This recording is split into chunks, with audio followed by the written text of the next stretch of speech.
Hi, everyone, and welcome to the SRHM podcast, which explores new research and emerging trends in the field of sexual and reproductive health and rights, with a focus on using rights-based knowledge for action.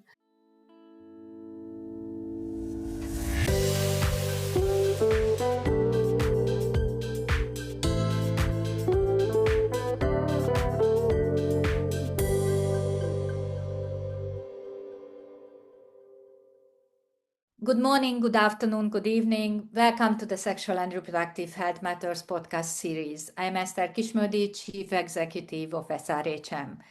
Today's episode is addressing how ideology, particularly anti-rights and anti-democracy ideology, govern foreign aid. And most particularly, we are talking about the understanding of the nature and the implication of the new US foreign assistance rules for SRHR. We are talking about three very specific rules that the US government has issued last week, and they are indicated to come into effect in a couple of weeks.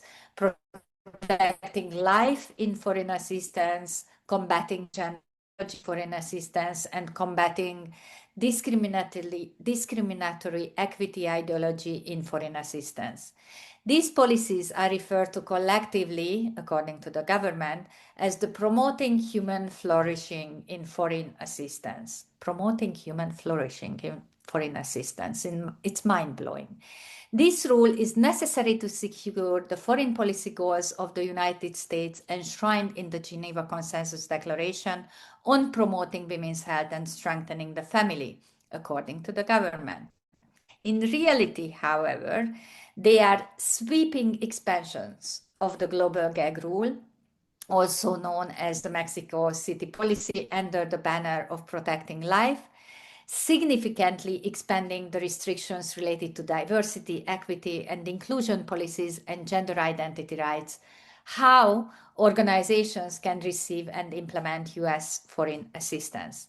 They are direct attacks against public health and human rights, democratic values, potentially, and as we know, in reality, they are impacting the most marginalized. Together, these rules affect health programs globally with severe impact on people's life, health, and beyond.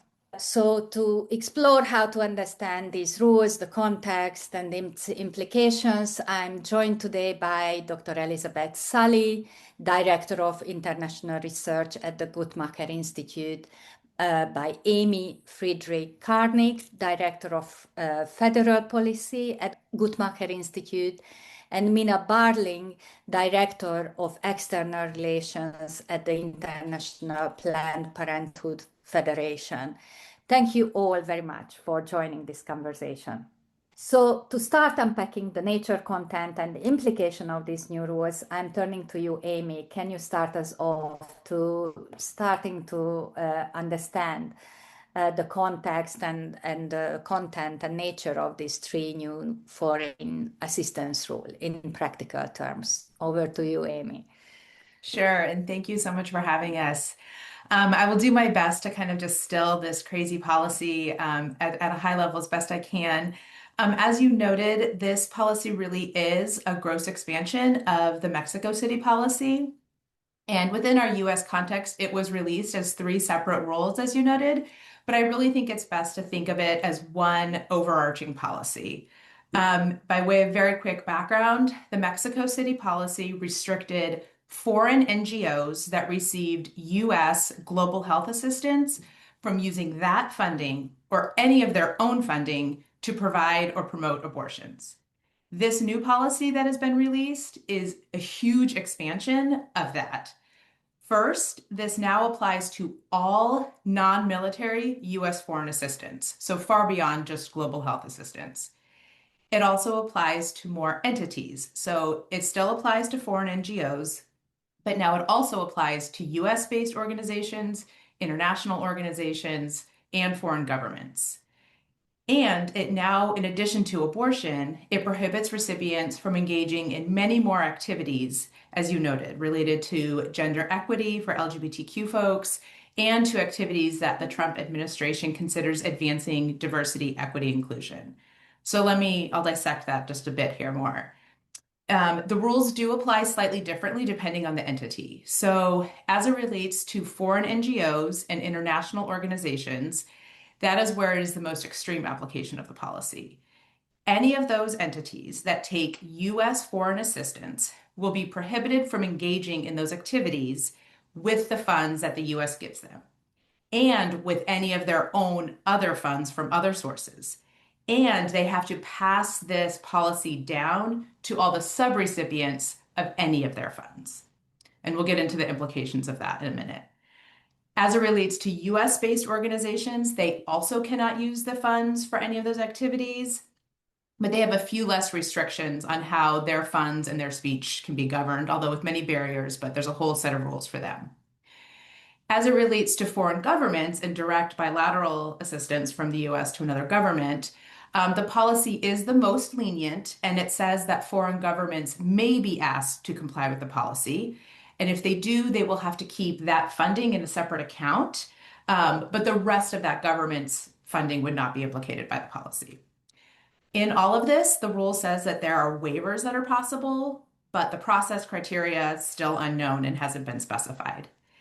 And then finally, just to speak to the definitions, the prohibition on providing and promoting abortion care is similar to how it was defined in previous versions of the policy. And I know my colleagues and I will speak more to that and the challenges of that.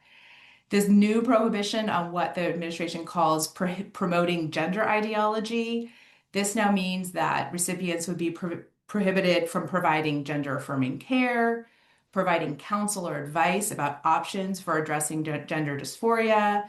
They wouldn't be able to advocate for policies that support inclusion of LGBTQ folks in social settings. It also prohibits comprehensive sex education that teaches about the difference between biological sex and gender identity. It very explicitly forbids drag queen performances.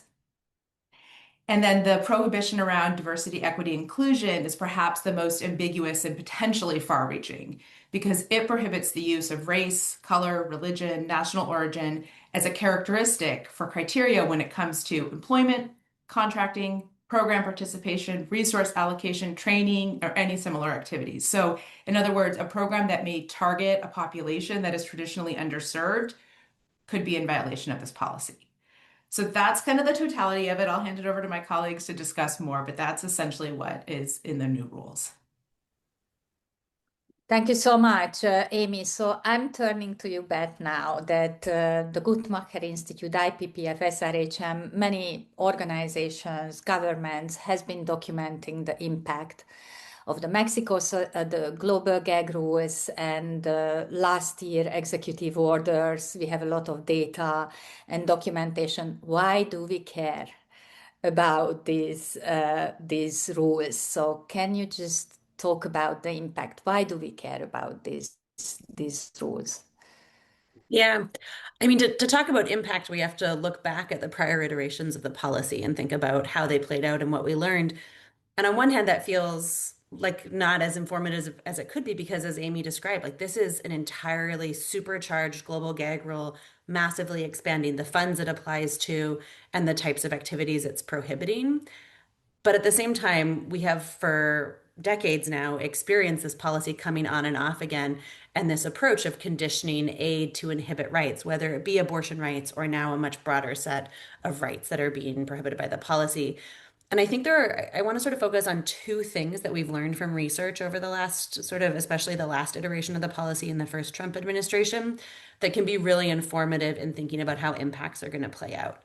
And the first is these policies are targeting specific rights around abortion, around gender identity, around diversity, equity, and inclusion.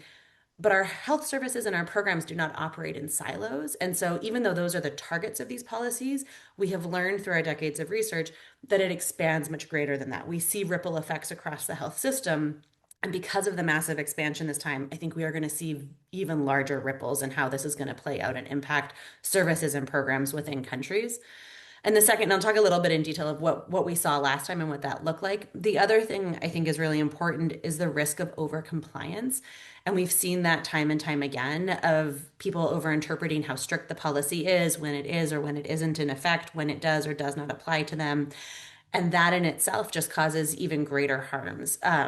So to give maybe an example of what that looked like in practice last time around, we conducted a multi-year research study in Ethiopia and in Uganda where we tracked the policy over time. And I think what we saw very clearly in both settings is that it doesn't just affect abortion services. It really stalled and reversed decades of progress on reproductive health more broadly and targeted broader reproductive health services. So in Uganda, we saw that there had been improvements in a lot of reproductive outcomes over time. And in areas of the country where the policy was more, had a greater reach, we saw that contraceptive use stagnated. And nationally, we saw more women coming to seek post-abortion care for complications from unsafe abortions. So we actually saw increases in complications from unsafe abortions nationally in the country when the policy came into effect. In Ethiopia, I think we saw something even more dramatic. So when the gag rule hit, we saw nationwide declines in services. This was fewer services getting mobile outreach services, providing them support for family planning care, increased contraceptive stockouts across the countries, disruptions in integration of services. And so we saw huge wide-ranging impacts. And I think these sort of happen through two channels, and it's important to think about it this way because this is going to influence how this new expanded policy plays out. Organizations and now national governments are faced with what is an impossible decision. You either choose to keep the US money and comply with the policy, or you choose to decline that funding because you want to keep offering those services and you lose that money. And so either way, you're seeing you're complying and you're stopping prohibited activities, you're ending partnerships. We see huge fractures and disruptions in how civil society can work together nationally because who you can work with all of a sudden is constrained. Or you choose not to accept the terms of the policy, to keep engaging in those prohibited activities, or because you just believe that you should be not complying with something that is infringing on people's basic rights. And then you lose that money, and all of a sudden the services that money was supporting are gone. And that's where you see a lot of these ripple effects across other sectors because the US was funding all sorts of different activities and then that money is gone. And you can't just step in and have one organization replace another organization over time and what they're offering.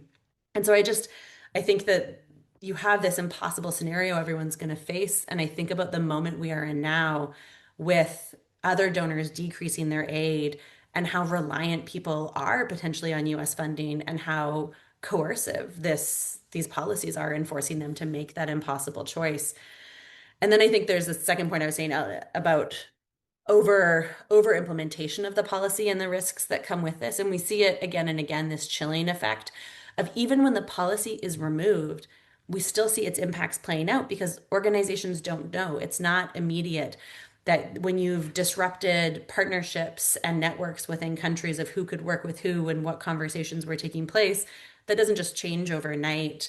And so we see sort of these ripple effects that go on much long afterwards too. And so in this moment, when Amy laid out the policy so clearly, but there are so many questions we still have of what's going to happen, how it's going to be implemented, what is this going to look like for national governments?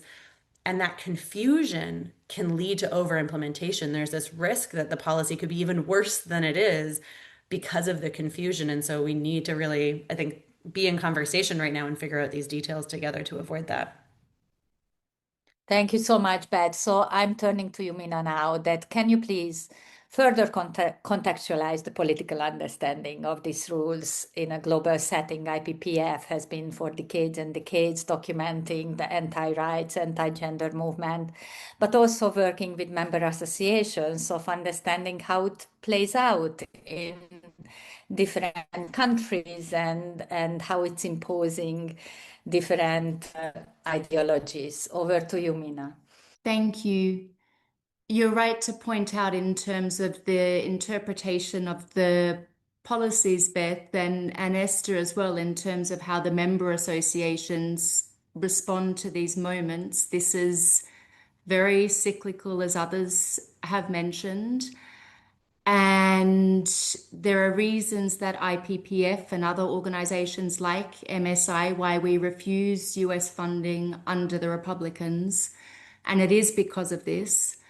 But what we learn from this expansion, this kind of Frankenstein global gag rule that we now see, is we know, it's not as simple as just waiting for Democrats to come back in power and we'll be able to take some money again, because historically there has been no progress.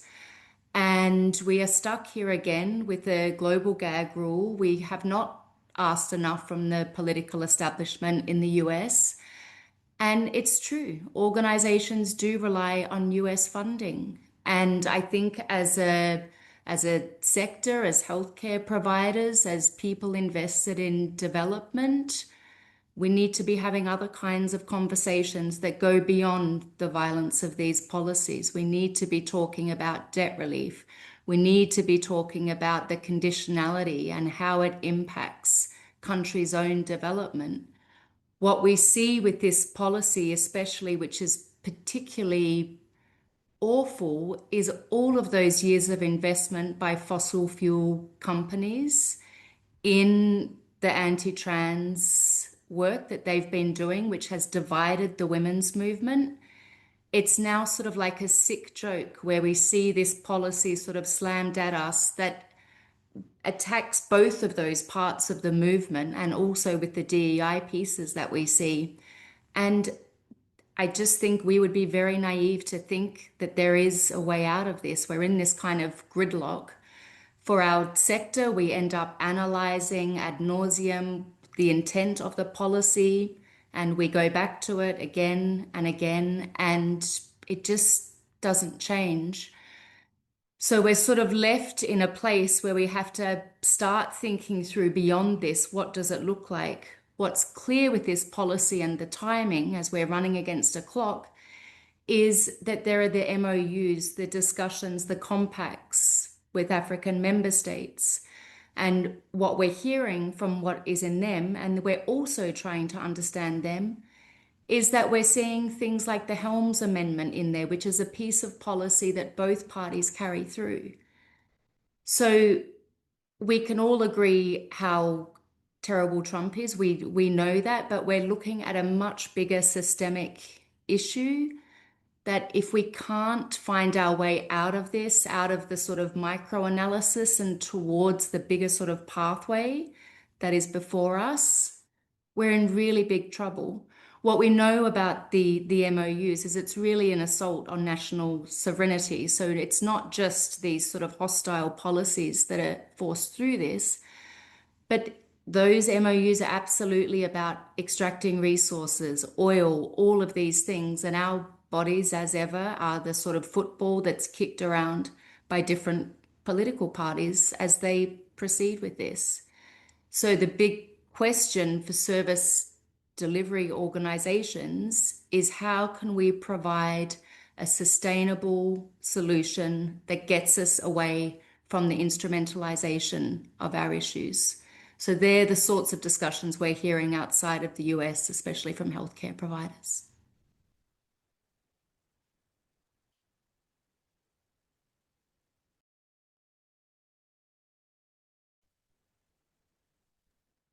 Thank you so much, Mina. So I'm directly following your point. Back to you, Amy. How can their implementation be scrutinized or challenged?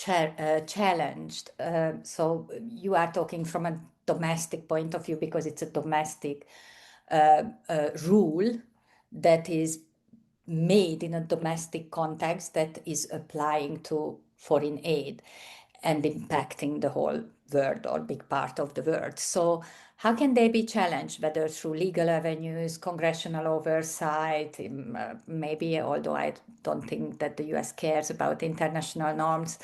And when do you see the main constraints, but most importantly, the opportunities to limiting their reach?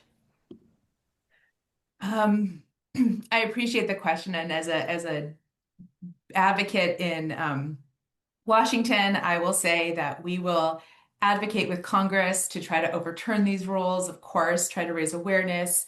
Legal organizations are looking at this. I'm not a lawyer, but there will be legal challenges, I'm sure, in some way, shape, or form. But I take the point that Mina gave seriously, and that I don't think we should wait to see if a law is passed that overturns this. As much as we will be fighting for that, I think that she's right, and the issue is so big. And I think I mean, the best I can say is to sort of go back to Beth's point about overcompliance. And I think, I mean, it cannot be overstated how impactful and severe this new policy can be, right? It applies to international organizations, multilateral organizations, all of the funding within those organizations. It's not just foreign NGOs that have to decide, are they going to take the money? It's now UN agencies that have to decide what to do with this money. Humanitarian settings and causes. The minute there's an emergency somewhere and you have organizations flooding in to address this immediate emergency, now they have to understand this policy as they try to go and get on the ground and get food to people and healthcare and all of these things. So it is impossible to overstate the potential impact of what this is going to look like. And there's so many new entities that have to understand this policy. I mean, in SRHR, we've been contending with it on and off for the last several years. We understand it quite well. These other organizations, entities, movements have no idea what's about to hit them, and the learning curve is going to be huge. So I think there's a lot of work to be done to try to explain that to these folks, and to, again, to Beth's point, to not overcomply. So to ask lots of questions about, well, what exactly does this mean I can and can't do, and when and how, for those organizations that do decide to take this funding. There's going to be a lot of that education and work that needs to be done.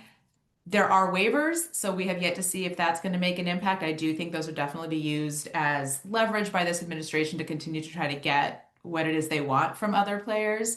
So I don't pretend that that's altruistic, but I do think it's an opportunity potentially to at least try to exempt some entities from the policy so that some aid can still flow. And, we're also operating in an environment that is so unlike anything we've experienced in the last couple of decades with aid.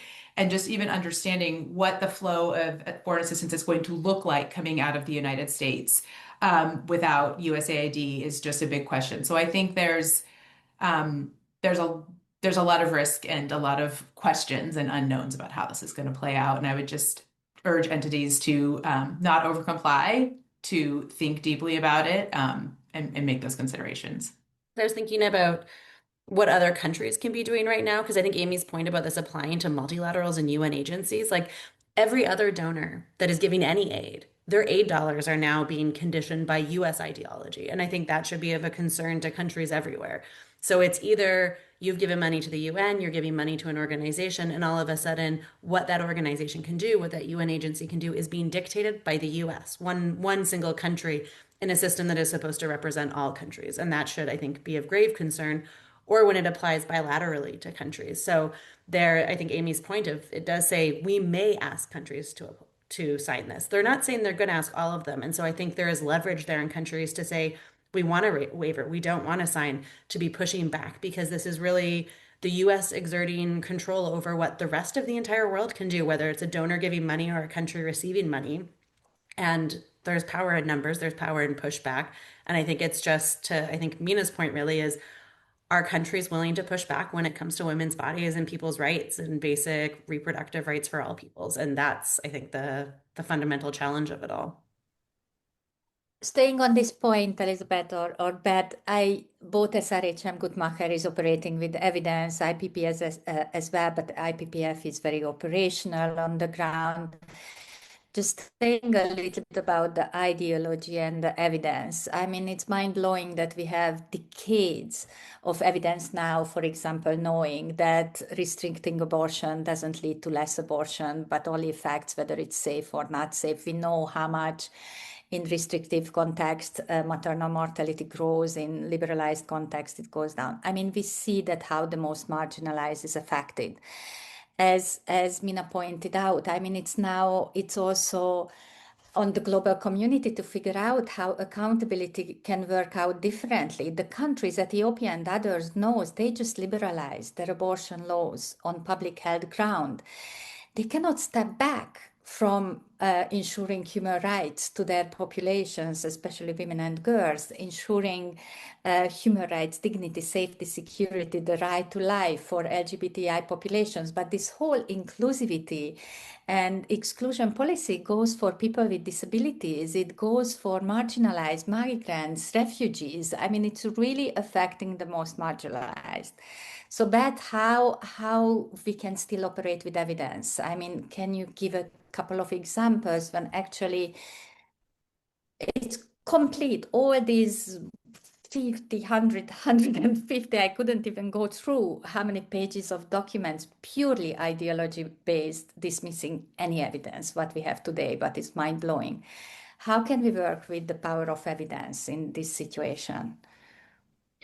Beth? Yeah, I mean, there are times when it can feel hard as a researcher and as an evidence-based organization of who will listen in this moment, but I think there are windows, there are opportunities. As Amy noted, there's going to be pushback in the US. So whether it is in Congress, whether it is evidence to support these court cases, like evidence needs to be part of that conversation because it shows that it's ideology. We have to show what that looks like when it's implemented in practice and the harms that it causes.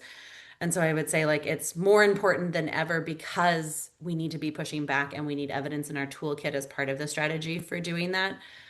I think there are concerns though about like how we're able to do that right now because we have also seen sort of an erosion of our data infrastructure globally. So the US had terminated its funding to the demographic and health surveys. They have some sort of short-term, interim, very limited funding to do some work in some countries, but it is not what it was before. Those are surveys that helped us understand a lot of these changes over time of what the impacts of these policies were nationally and for other reproductive health outcomes. If we don't have that data, how will we see what's happening? And so I think our ability to track is really being curtailed right now. The other piece of data that's so essential is donor accountability of knowing where money is going. To Amy's point, like the entire US foreign aid system sort of got blown out of the water last year. USAID was dismantled. All the family planning grants were canceled. And I don't think we have a clear sense of what remained, who's getting money, who is this policy applying to. And so I think just basic data for accountability is so important right now, let alone sort of rigorous research for tracking impacts. I think we're in this moment where we just need to track and to use data for an accountability system so we can understand what might happen and what's going to happen in this moment.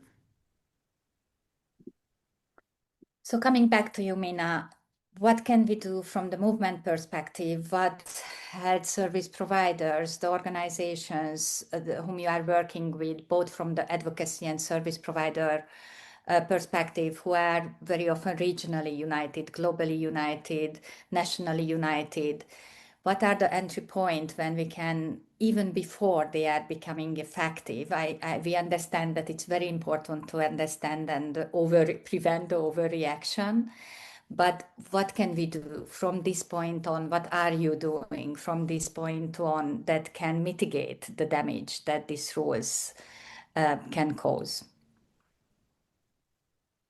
Thank you. Yes, I think this is something we've been discussing. As I said earlier, it's every time this comes around, we sort of have the harm mitigation response. Can we fill up this sort of unfinanced stream with this funding, etc.? And as my colleague said earlier, that's not the world that we live in anymore. There are cuts all across the board on aid as countries start more heavily investing in military, etc. And so it's a different kind of discussion now.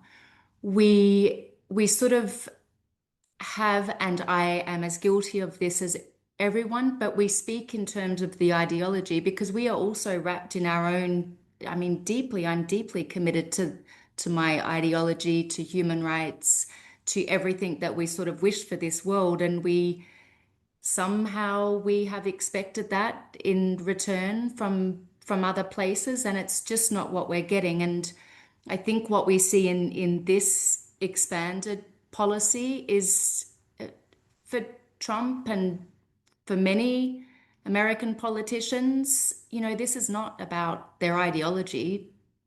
We are the football. We are being sort of instrumentalized for much sort of bigger issues than this. And I think we possibly have sort of lacked the political and strategic analysis earlier to understand that. So we've really kept the discussion in terms of sort of the expertise within sexual reproductive health and rights. And in doing so, perhaps we didn't bring as much of other movements and other networks and other coalitions along with us. And part of that is what I referenced earlier, that there has been a deliberate divide between trans people and sort of the more classical women's rights movements. And we have been having what we thought was a dialogue rooted in ideology, but it's just not where we are. And so I think we have to do a better job of listening to people that are marginalized, having discussions with people that aren't sort of connected to these policy worlds. We're sort of forced in this position now where it's like, okay, well, the US is unreliable, let's rely on the foundations. But we're starting to hear from through other sources as well that the foundations are like, well, okay, well, let's just invest in this safe spot, in these safer organizations that will be compliant.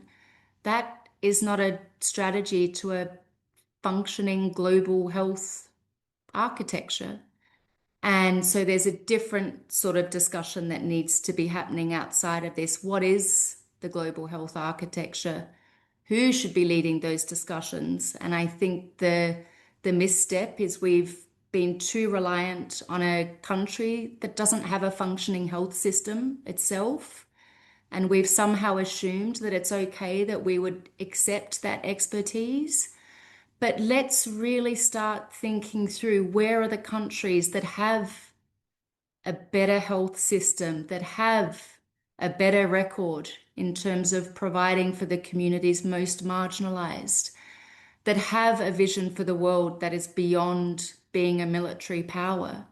And one of the reasons we were sort of very vocal in the last few years, as the US started very heavily financing the genocide in Gaza, is because we said if you start destroying these systems, like the Security Council, where there was deliberate attacks on that, you're going to see the rest of the international system, whatever parts of it, start to crumble. And so then, of course, Trump has come in and he's just destroyed all of it. And so we have a very, very big sort of moment of reckoning, I think, in terms of how will we let ourselves be co-opted again? What is the cost of that? What does that look like, not just from this piece of policy, but where is this going? And what will we do differently so that we're not sort of sitting here again in the next political cycle? You know, we couldn't have even imagined it this bad, but we are going through a very sort of disturbing moment. So I think the things we do differently is listen to other people that might be less connected to power. They might be from other places, and have a really, really deeply painful, difficult conversation about what we want our future to look like. Thank you very much, Mina. So as I'm taking it from this conversation, these rules move from paper into practice. What is at stake is not only funding, it's about lives, people's well-being, lives, and especially the most marginalized. And these coming months will test the resilience of us, the global health systems, the national accountability mechanisms, civil society, and also multilaterals and other funders stepping up, and the multilateral norms being implemented. What happens next will depend on how clearly we name ideology when it displaces science and human rights and human dignity and democracy, and how collectively we act to defend evidence-based, rights-centered, constitutionally centered public health programs around the world.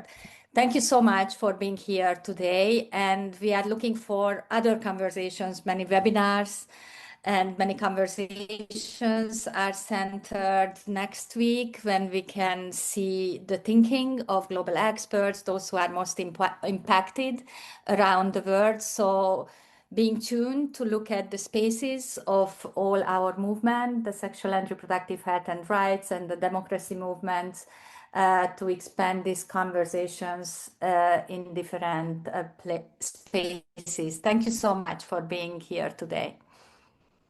Thank you. Yeah.